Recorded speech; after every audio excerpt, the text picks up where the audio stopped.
मिरजेमध्ये उत्तमनगर शेजारी रेल्वे हद्दीत पाण्याने भरलेल्या खड्ड्यात पडून अभिषेक रेखा ठोकळे वय वर्ष 8 यांचा मृत्यू झाला आहे। अभिषेक काल बुधवारी 17 तारखेला खड्ड्याजवळ खेळत असताना पाण्यात पडल्यामुळे ही दुर्दैवी घटना घडली। मिरजेत रेल्वे उड्डाणपुलासाठी रेल्वेच्या जागेत खोदाई करण्यात आली आहे। तिथे मुरुम काढल्यामुळे मोठे खड्डे तयार झाले आहेत। जवळच कृष्णा घाट येथून मिरज शहरापर्यंत आलेल्या मोठ्या जलवाहिनीतून गळती झालेली आहे। त्याचे पाणी खड्ड्यांमध्ये साचले। अभिषेक तेथे खेळत असताना खड्ड्यात पडला आणि यातच त्याचा मृत्यू झाला। मृतदेह उत्तरीय तपासणीसाठी मिरज शासकीय रुग्णालयात पाठवण्यात आला।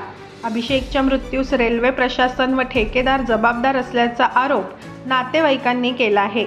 त्यांच्यावर कारवाई करायची मागणी रिपाईचे माजी नगरसेवक अशोक कांबळे यांनी केली आहे।